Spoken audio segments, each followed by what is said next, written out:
경제 봉쇄로 시작된 시진핑 퇴진 운동이 이제는 시진핑 교체 운동으로 그 도를 넘어서고 있습니다. 이에 따라 차이나 엑소더스뿐만 아니라 차이나 런 현상이 가속화되고 있는데 금융위기 우려가 고개를 들고 있는 상황에서 그 어느 국가보다 중국 경제 의존도가 큰 우리나라의 이 상태가 걱정됩니다.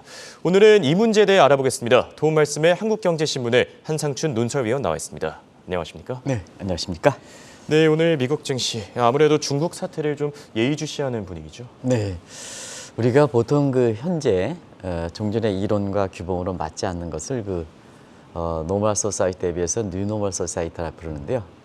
요즘 보면 홍영석 게스트 방송을 진행하다 보면 사건 사고가 상당히 많이 나오죠. 예, 그렇죠. 그래서 중국의 시진핑 퇴진 운동이라든가 오늘은 레짐 체인지라는 이런 용어들이 좀 나오고 있는데요. 이건 시진핑의 정권 교체다. 사실상 중국 내부에서 시진핑 퇴진 운동이라든가 시진핑의 교체 이런 것은 종전에 보면 아주 생각지 못했던 거죠. 예, 그렇죠. 엊그제까지 생각지 못했다고 보겠습니다. 그래서 미래 예측을 좀 할 수 없다 해서 New Normal Society에 비해서 New Abnormal Society라는 표현을 쓰는데요. 그런 것이 맞는 것이 최근의 세계 경제가 아닌가 생각합니다. 역시 미국의 증시는 가장 커다란 줄기는 유럽에 이어서 중국의 사태가 어떻게 될 것이냐 하는 이 문제가 투자 심리를 위축시켰다 이렇게 보겠습니다. 지금 월가의 관심은 시진핑과 공산당 퇴진 운동이 어디까지 갈 것이냐. 여기에 이제 하나의 캐천을 그리고 있는 상태고요. 예. 두 번째는 공급망 훼손이 다시 우려되는 게 아니냐. 그러면 인플레가 지금 정점을 10월 기준으로 해서 잡혔는데요. 다시 재점화가 되는 것이 아니냐 하는 이 두 가지 사항에 일단은 부정적 편향이 생기면서 3대 지수가 1% 넘게 떨어졌다 이렇게 볼 때 있습니다. 지금 부분적으로 나왔던 얘기들 같은 경우는 이 큰 줄기에 그냥 묻어가는 분위기다 하는 것을 월가의 줌 통화를 통해서 직접적으로 확인할 수 있었다 이렇게 볼 때 있습니다.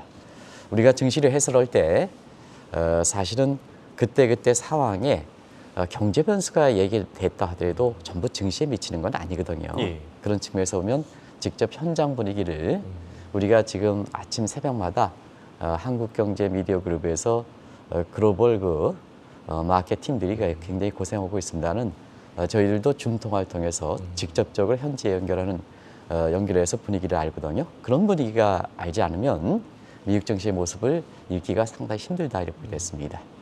사태가 이렇게 되니까 인플레 문제 이렇게 되다 보니까 내일 있죠. 내일 브루킹스 연구소의 파월 의장이 어제도 말씀드렸습니다만 고용 문제라든가 인플레 문제. 근데 고용에 대해서는 완전 고용 상태니까 인플레에 대해서는 어떻게 얘기할 것이냐 하는 문제가 올해 12월 마지막 회의를 앞두고 관심이 드는 상황이거든요. 그런 각도에서는 중국 사태에 대해서 지금 갑자기 돌출됐으니까 이 사태에 대해서 어떤 입장을 보일 것이냐 하는 것이 새롭게 월가의 관심사로 부각되는 사항이고요. 그럼 파월 입장에서는 법률가고 지금 바이든 정부 입장에서는 중국 사태에 대해서 의외로 좀 신중한 자세를 보이는 장세거든요. 물론 자유로운 시위 활동은 보장해야 된다 하는 백악관의 공식 입장이 나오긴 했습니다는 양국 간의 패권 마찰 경쟁 때문에 쓸데없는 오해를 불러일으킬 만한 이런 뉘앙스 같은 이런 입장은 밝혀지지 않는 이런 상태거든요. 그런 관점에서 볼 때에는 파월 의장조차도 브리킥스 연구소 내일 있을 때 이 중국 상태에 대해서는 언급을 사실 자제하지 않겠나 이렇게 이제 보는 것이 현재 분위기다 이렇게 됐습니다. 예. 그래서 지금 월가에서 보면 지금 중국 사태가 초기가 될지 아니면 여기서 종료가 될지 이렇게 향후 상황을 지켜봐야 되겠습니다는 지금 땡스기빙의 블랙 프라이데이의 소매 매출의 호주들인가 그다음에 기술적 지표가 상당히 어제까지 좋았지 않습니까? 그래서 연말 랠리에 대한 기대가 높았었는데요. 이 사태로 인해서 이것이 희석될지 이 여부가 지금 월가의 참여자들의 가장 큰 관심사다 이렇게 보게 됐습니다. 네. 내일 있을 파월 연준 의장의 발언도 주목을 해봐야 될 것 같고요. 지금 중국 쪽 상황이 심상치가 않습니다. 시진핑 물러가라, 공산당 물러가라. 사실 예전 같으면 상상도 못했는데 지금 이 정권 교체설까지 돌고 있지 않습니까? 네, 사실은 어제 좀 비교적 강도 있게 시청자분한테 말씀을 드려서 중국의 진출해 있는 회장님들이든가 기업인들이 상당히 전화가 많이 왔는데요. 오히려 어제 강도 있게 얘기한 것보다 더 상황이 악화되고 있습니다. 예, 그렇죠. 지금 상태에서는 뭐 시청자 여러분 아시겠습니다만 경제 봉쇄 조치 이게 이제 중요한 게 아니라 사실 공산당대에 의해서 영수 체제에 초기 당대에 확실하게 기득권을 물려보고 요걸 이 체제를 정착하기 위해서 경제 봉쇄 조치를 코로나라는 핑계로 해가지고 강도 있게 조인 거거든요. 근데 인민들은 소셜 네트워크라든가 이런 개방 사회가 접해 있던 측면, 그 다음에 그동안 그 경제 고통이 굉장히 누적돼 있는 상태이기 때문에 소셜 네트워크의 부정적 편향에 경제 고통이 맞물려서 지금 명목은 발단의 진원지는 신장 위기로의 사실 화재 사건, 인명 사건은 몇 명입니까? 10명뿐이 안 되거든요. 예. 과거에는 종교에서는 뉴스가 되지 않았던 측면인데요. 그것이 발단이 돼서 사실 이 사건이 터졌다 이렇게 됐습니다. 이런 상태에서 우리가 어제도 시진핑이 중국 내 퇴진하라, 예. 공산당도 퇴진하라 하는 이런 것은 사실 저도 국제금융시장 30년 이상 종사합니다는 이런 것은 종전에 볼 수 없었던 뉴 앱노멀 현상이다 하는 것을 말씀을 드렸었는데요. 놀라지 마시기 바랍니다. 예. 그게 사태가 번전돼서 지금 레짐 체인지까지라는 용어를 공식적으로 사용하고 있습니다. 이거는 홍콩에서 나왔던 시보다도 더 강도 있는 예. 구호다 이렇게 보이겠습니다. 이 레짐 체인지라는 것은 뭐 시청자 여러분 아시겠습니다는 정권 교체 운동이다. 중국에서는 결국 시진핑과 공산당을 교체시켜야 된다는 얘기입니다. 이게 이제 얼만큼 상황이 굉장히 악화되고 있는가를 아실 수가 있는데요.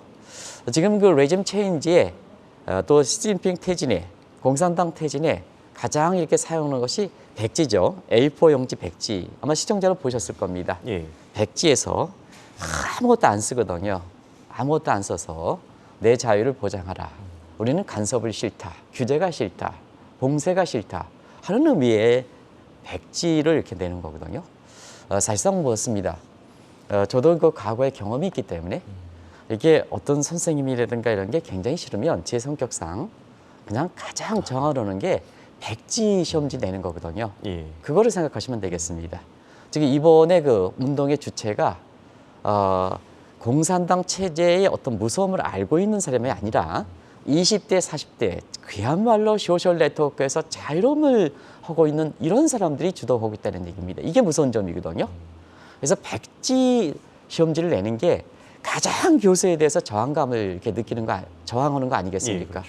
그와 마찬가지로 이번에 백지 혁명이 되는 게 아니냐 하는 쪽에 이런 그 얘기가 나오는 거고, 또 공식적으로 백지 혁명이라는 것을 공식적으로 쓰고 있는 입장이거든요.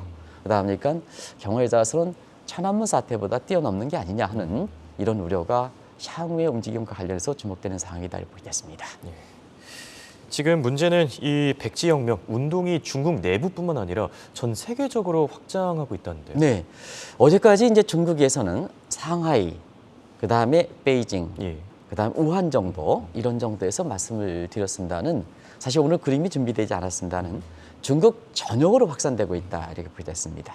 중국 전역으로 특히 이제 중국에 대해서 정통한 이렇게 조전 한국경제TV 사장으로 보면 광저우가 굉장히 중국에서 보면 상징적인 종인데요.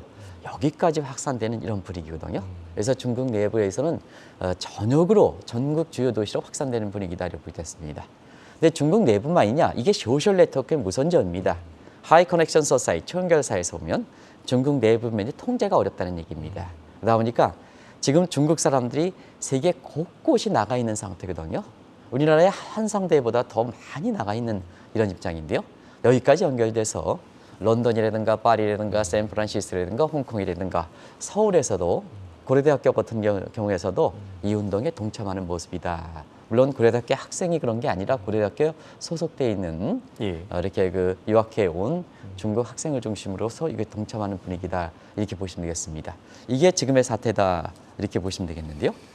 사실상 이렇게 강하게 또 한 단계 한 단계씩 빠르게 이렇게 되는 것은 이번 사태가 어제도 말씀드렸지만 배후 세력들이 굉장히 세게 되고 있다. 예. 배후 세력은 권력도 있어야 되고 돈도 있어야 되고 그러거든요. 그리고 외부적으로 보면 여러 가지 배후 세력들이 결탁되어 있어야 되는데요. 일단은 뭐냐? 자, 권력층의 입장에서 보면 후진타가 밀려나는 것을 계기로 해서 지금 반 시진핑 계층들이 엄청나게 지금 관시 체제에 있어서는 엄청나거든요. 예. 그 사람들이 결탁되고 있는 게 아니냐. 그리고 공산당 내부까지도 균열되고 있다는 이런 분위기입니다. 그런 것이 이제 첫 번째 이 운동이 심상치가 않을 것이다 하는 것도 이렇게 배우서를 하고요. 돈 문제입니다. 시진핑에 견제됐던 알레바마의 텐사트 같은 경우는 이 돈 문제가 지금 결부되어 있는 상태거든요. 이게 백업이 되고 있다. 그리고 오늘 미국에서는 아주 백악관의 공식적인 입장이 나오긴 했습니다는 그래도 아주 자극을 하는 이런 반응에 대해서는 신중한 견해를 갖고 있는데요. 경제 패권을 할 때는 누구나 다 사실 중국의 경제 패권을 약화시키기 위해서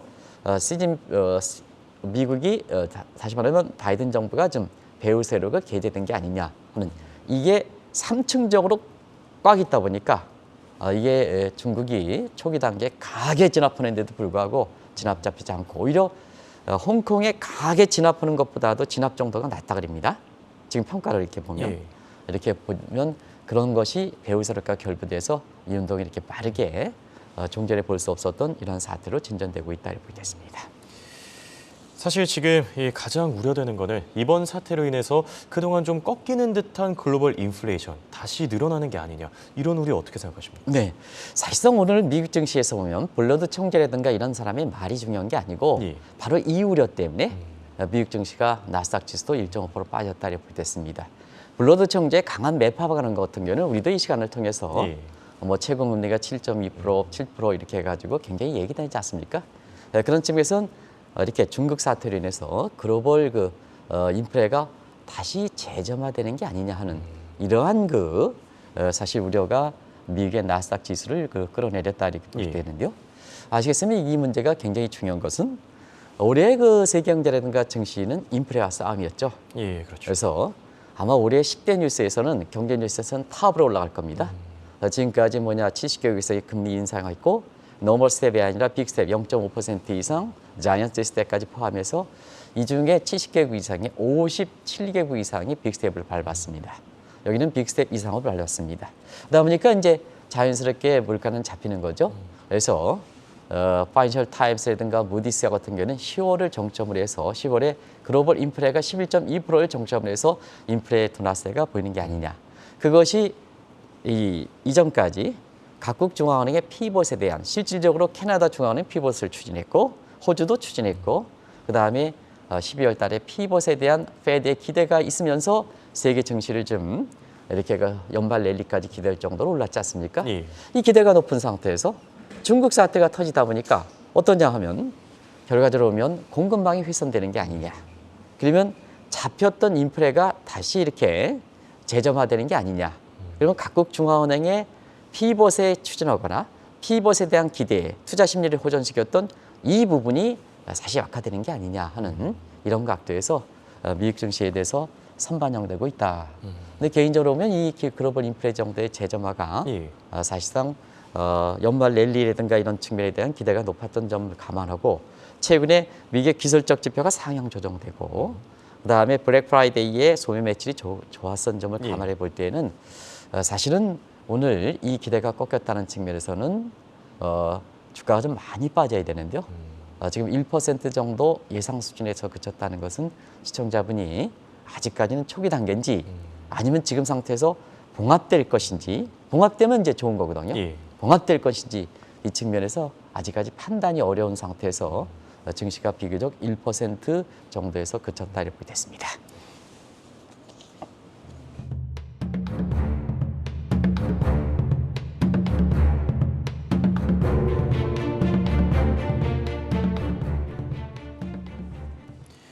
지금 중국 금융시장이 난기류에 빠지고 있습니다. 주가가 연일 하락하고 있는 가운데 위안화 가치까지 폭락하지 않았습니까? 네, 사실 당연하게 중국 내에 진출했던 기업들이 빠지고 중국 증시를 비롯한 금융시장에 자금이 빠지는 소위 차이나 엑소스 현상. 이건 기업입니다. 예.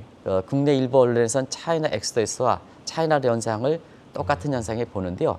우리가 국제금융시장에서는 기업이 빠지는 것을 차이나 엑소더스라고 사람도 빠진 거죠. 그다음에 증권시장에서 자금이 빠지는 것을 차이나 런 현상으로 이렇게 분류한다는 걸 말씀드리겠습니다.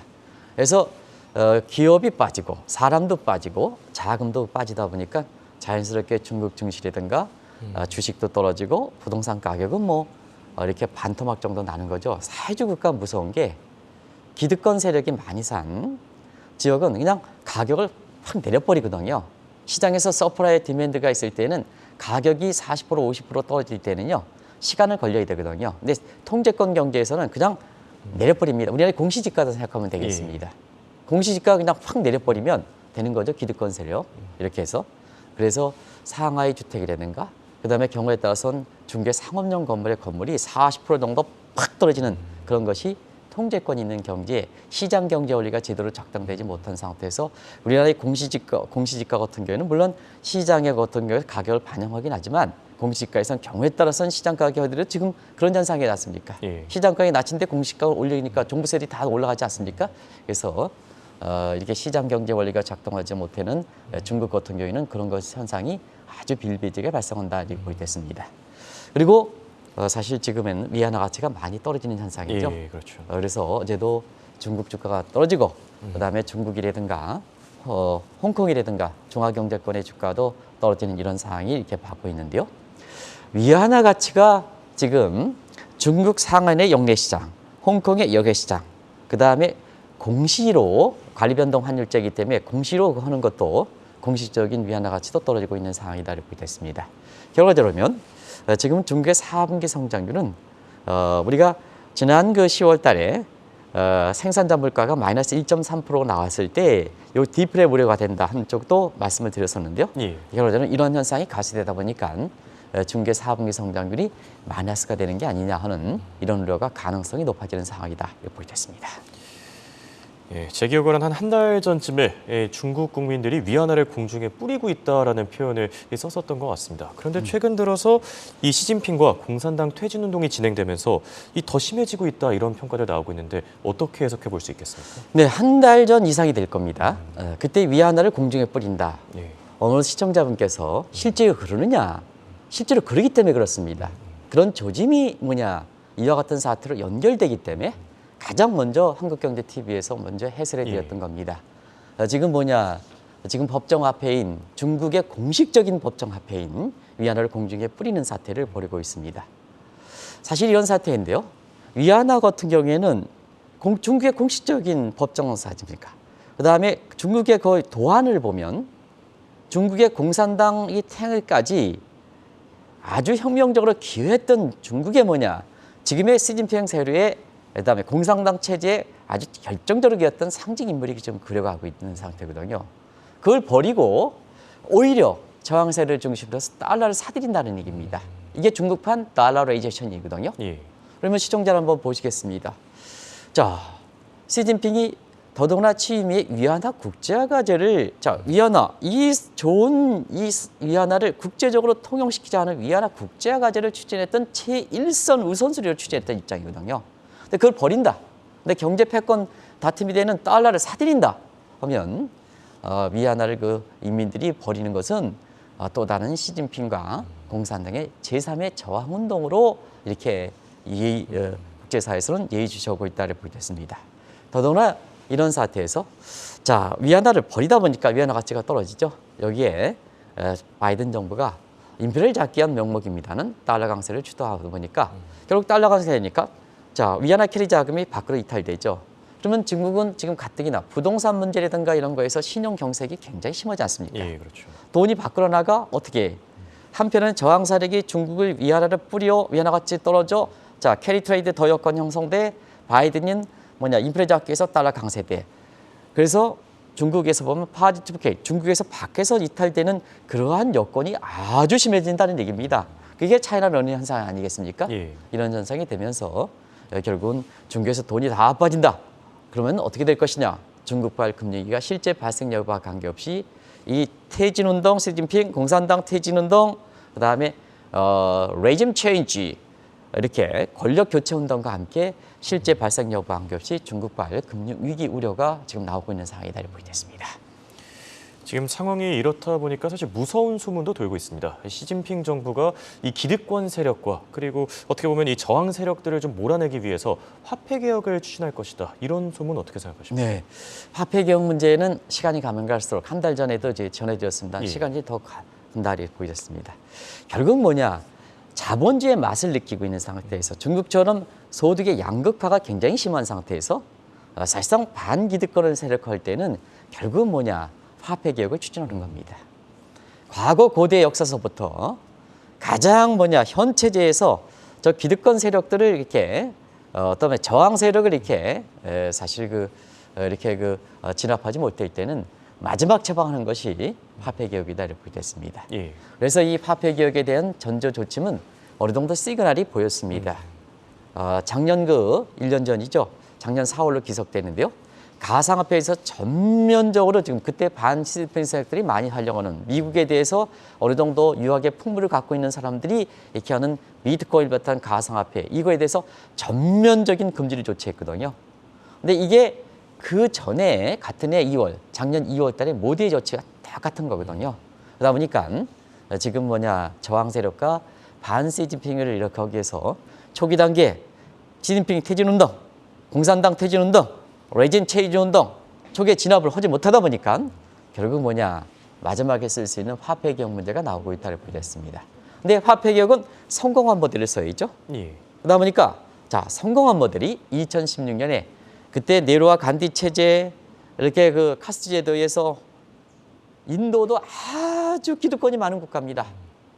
아주 많은 국가인데요. 자 여기에서 급진적인 화폐 개혁을 추진해서 결국 모디노머스가 성공했지 않습니까? 예. 이 모델을 사실 중국이 시진핑이 이게 갖는 게 아니냐 하는 과정에서 인도의 화폐 개혁 문제가 그렇게 거론됐다고 보겠습니다. 참고적으로 보면 인도의 화폐 개혁 얘기하겠습니다. 예. 우리가 2016년 11월 3일 날 11월 7일인가요? 3일 날일 겁니다. 얘기를 발표를 해서 11월 10일 날 공식적으로 그 추진했는데요. 딱 3주만 줬습니다. 그래서 국권을 가져오지 않으면 기득권들이 국권을 가지고 않으면 신권을 교체해라. 인정한다. 근데 안 가져오면 11월 30일 3주 후에 11월 30일이 되겠죠. 예. 완전히 종이 조각된다. 예, 그렇죠. 종이 조각이 된다. 그 어떻게 했습니까? 결국 종이 조각이 된 인도의 기득권 세력은 어떻게 했습니까? 결국 빌딩 위에 가서 휴지 조각처럼 지금 인민폐가 뿌리는 것처럼 휴지 조각처럼 버려서 모디에 대해서 저항했지 않습니까? 근데 인도의 평민들은 뭐냐? 그걸 가지고 휴지 조각이 된 종이를 이렇게 주워가지고 이렇게 하는데요. 사실 그 아침에 그걸 어떻게 써야 하는지는 얘기를 안 하겠습니다. 아침 시간이기 때문에. 그런 것이 지금 똑같은 상황이 중국 내에서 연출하고 있는 게 아니냐. 그래서 한 달 전에 이렇게 중국에서 위안화를 뿌릴 때 이 조짐 상당히 심상치 않습니다. 결과적으로 시진핑 퇴진, 그다음에 공산당 퇴진, 레짐 체인지 이런 것까지 연결되고 있는 이런 분위기다라고 보겠습니다. 네, 끝으로 문제는 아무래도 우리나라겠죠. 지금 중국 경제에 의존하는 영향도 클 텐데 지금 우리 경제에 전염되지는 않을지 좀 걱정됩니다. 사실은 그 중국에 대해서 고도 성장 과정에서 고질병이 있기 때문에 중국 경제 비중을 좀 줄여줍사 하는. 근데 과거 정부 같은 경우에는 안미 경쟁을 추진해서 대중국 수출 온도가 아직도 25%이기 때문에 어제의 중국 사태가 나니까 우리 코스닥도 코스피도 많이 떨어지고 환율도 올라가는 현상이 발생했지 않습니까? 그런 과정에서 당장 중국에서 금리 위기가 나오면 우리가 전염되지 않겠느냐 하는 이런 쪽의 시각을 하는 전문가들이 좀 방송에 나와서 이렇게 하는 건데요. 사실은 우리나라는 지금 3대 방어벽이 쳐져 있는 상태다는 걸 말씀드리겠습니다. 경제에 대한 중국의 의존도는 높겠지만 사실 중국발 금융 위기가 이렇게 우리나라로 전환되는 것이냐 할 때는 일단은 중국의 금융 위기는 글로벌 정도가 상당히 적다. 레버리지 비율이 적다. 그래서 2008년에 미국의 금융사고처럼 글로벌 비중이 높고 레버리지 비율이 높아서 자기의 금융 위기의 비용을 다른 나라에 전가시키는 그래서 글로벌 금융 위기로 되는 여건이 형성되지 않았다 이렇게 볼 수 있습니다. 두 번째는 방어벽이 3대 방어벽이 구축돼서 1997년 외환위기 상황은 다르다 그런 말씀을 했습니다. 자, 3대 방어벽에는 뭐냐? 차단 장치인데요. 외환 보유가 충분히 확보되어 있습니다. 그리고 우리는 순채권국입니다. 순채권국에는 뭐냐? 우리가 대외자산을 팔면 됩니다. 우리의 지금 대외자산도 같은 경우는 대부분 다 미국이라든가 이런 데 있기 때문에 사회주가 있지 않습니다. 우리가 필요하면 팔 수가 있습니다. 그리고 지금 1997년에는 시장에서 훈련이 져지 않고 정부 규제 상태에 있었는데요. 지금은 시장이 완전히 자유롭기 때문에 환해지라든가 이런 게서 굉장히 훈련이 잘 돼 있는 상태입니다. 이 때문에 3대 방어벽이 위축되는데 지금 상태에선 중국의 금리위기가 우려가 된다 하더라도 우리로 바로 전염되는 건 아니다 하는 걸 말씀드리고 그것이 원과 이완의 동저하 계수가 과거 1년 전에 0.7인데요. 예. 지금 최근 들어서는 0.3까지 떨어지고 있습니다. 그래서 도식적으로 중국에 대한 경제 비중이 높으니까 중국의 금리 위기 되니까 국내 금리 시장이 우려가 된다. 물론 심리적 충격은 있겠지만 그렇게 해서 도식적으로 얘기하는 것은 잘못되어 있다는 걸 말씀드리겠습니다. 이렇게 오늘은 시진핑의 정권 교체설을 주제로 얘기 나눠봤습니다. 지금까지 도움 말씀을 한국경제신문의 한상춘 논설위원이었습니다. 감사합니다. 네, 고맙습니다.